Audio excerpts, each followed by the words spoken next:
Hello everyone, তোমরা অনেকে আমাকে কমেন্ট করে বলেছিলে যে ডাস্কি স্কিন টোনের সাথে যায় এরকম লিপস্টিক দেখাতে। তো আমি যে লিপস্টিক শেডগুলো ইউজ করি সেগুলোই তোমাদের সাথে আজকে শেয়ার করব। চলো ফার্স্টে দেখাই। লিপ গ্লস দিয়ে স্টার্ট করছি। এটা হচ্ছে মার্সেল লিপ গ্লস। এটা একটু হালকা পিঙ্কিশ শেডে রয়েছে। সোয়াচ করে দেখাচ্ছি না।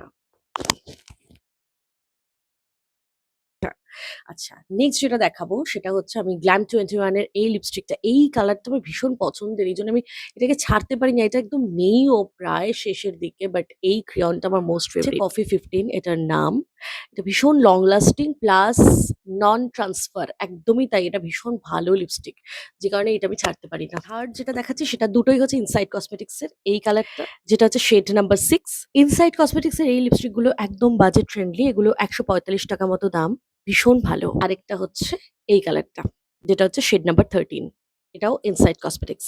এই দুটোই আমি একটা লিপ লাইনার দিয়ে পেয়ার আপ করি। সেটা হচ্ছে সুইস বিউটির এই লিপ লাইনারটা। এটা হচ্ছে pure brown, dark brown lip liner. এটা দিয়ে এই দুটো পেয়ার আপ করলে দারুণ লাগে দেখতে। আচ্ছা, এই লিপ লাইনারটা দিয়ে আমি আরেকটা লিপস্টিক পেয়ার আপ করি। সেটা হচ্ছে পিওর রেড। এটা চেরি রেড কালার। একদম পিওর রেড। এই দুটো কম্বিনেশনও দারুণ যায়। আরেকটা লিপস্টিক আমি ইউজ করি। এই কালারটা আমার ভীষণ পছন্দ। বাট একদম নেই। কালারটাই শেষ হয়ে গেছে। লিপস্টিকটা আমাকে রিস্টক করতে হবে। বাট অন্য কোম্পানির রিস্টক করবো ফরেন অফ কোর্স। গ্ল্যাম 21 এর এই কালারটা। বাট গ্ল্যাম 21 এর লিকুইড লিপস্টিক আমি একদম পছন্দ করি না। একদম স্টে করে না গ্ল্যাম 21 এর লিকুইড লিপস্টিক। বাট গ্ল্যাম 21 এর এই লিপস্টিকটা কিন্তু লং লাস্টিং। তো চলো, এই ছিল আমার লিপস্টিক শেডস।